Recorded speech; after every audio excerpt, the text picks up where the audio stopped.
पुराणापाटଣା शाखार वार्षिक सम्मेलन केंद्र और राज्य सरकार को जनमारणा नीति को कड़ा समालोचना। भारतीय कम्युनिस्ट पार्टी पुराणापाटଣା शाखार वार्षिक सम्मेलन अनुष्ठित हो जाइछि। स्थानीय लक्ष्मण भवन ठारे पी नारायण रेड्डी सभापतित्व में आयोजित सम्मेलन को भारतीय कम्युनिस्ट पार्टी जिला सह संपादक नीलकंठ दास मुख्य अतिथि भाव जोगदे उद्घाटन करने सहित केंद्र और राज्य सरकार को जनमारणा नीति को कड़ा समालोचना करथिले।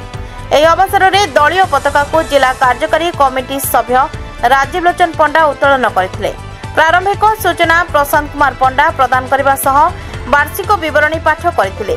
छत्रपुर जोनाल संपादक डी आदिनारायण रेड्डी, चमाखंडी जोनाल संपादक सीएच जनार्दन रेड्डी, नारी नेत्री एन भानुमती रेड्डी, एन सुकांत आचारी, नवीन गौड़, कृष्णचंद्र राउल, टी नारायण रेड्डी समेत बहु दलीय नेता और कर्मी माने जोगदे दलीय संगठन उपर आलोकपात करथिले।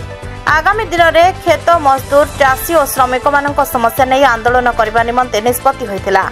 यह सहित पुराणापाटଣା शाखार नूतन संपादक भाव नवीन गौड़ और सह संपादक भाव टी नारायण रेड्डी को मनोनीत करा जायछि। Chhatrapur Sapan Kumar Nahak report, now Odisha.